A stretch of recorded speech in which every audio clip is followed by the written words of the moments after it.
graduated with a master's in international law, so I thought, yeah, they're gonna come knocking. I'm gonna get the right job. Everybody's gonna give me money.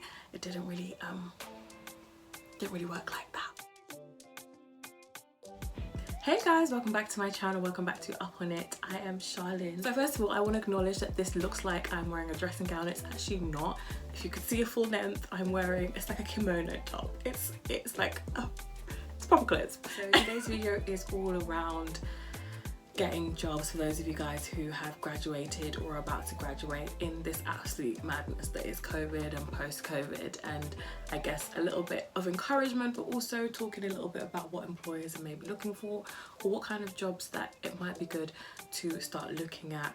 I think one of the most important things is to recognize that you not getting your dream job straight out of university is not the end of the world, and I think sometimes we feel like if we don't get that dream job out of uni straight away, we failed. And I think sometimes you have to be really strategic and take one step at a time as you're going through your career journey. So here are some of my top tips from my own journey and also what you can do now in this current climate. I want to talk a little bit about when I first graduated. So I graduated a few years ago now, and when I graduated with a master's in international law. So I thought, yeah, they're gonna come knocking. I'm gonna get the right job. Everybody's gonna give me money. It didn't really work like that for me, unfortunately. When I first graduated, I remember finishing my dissertation around September and going home and feeling like I'm gonna take September to just relax. I'm not gonna apply for anything, but I just assumed that the first job that I applied for, they were just gonna give me the job. I don't know why, that's what I thought, and it didn't happen like that. And so I had to, I did an internship. It was a free labour. To be fair, it was a really good experience, I'm not gonna lie. I learned a lot there. Did an internship, and because I was doing an internship and I wasn't getting paid, I had to go and work in a call centre. It can be really hard when you've tried really hard, like especially if you've come out of a master's, and you just kind of feel like the world should fall at your feet. And when that doesn't happen, it kind of hits you a little bit. It took me a couple of months to really find my feet, because I think I felt very dejected, like what is the point? What was the point of everything, and the money that I spent on this degree and this postgrad, and I'm here in a call centre with people who didn't even finish school.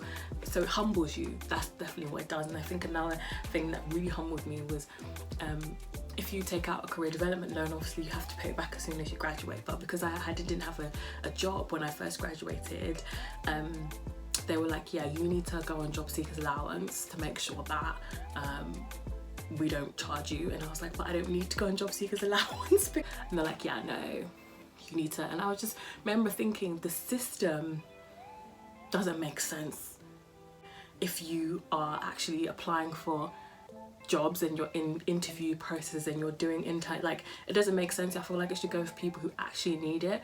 So that was really humbling, and I realized then how easy it is to slip in the cracks, or how easy it is to, like, if I didn't have my family at that time, where would I be living? What money would I have? Like, it's so easy after a few months of not being employed to fall into homelessness, or like, it sounds extreme, but that's the reality. If you don't have a family, you don't have something to fall back on, if you don't have a job for a few months, and it just I think it made me realize that, like, everything, that you don't take things for granted, because literally don't take things for granted, and really kind of it made me see the world, I think, a lot differently, and see people a lot differently as well.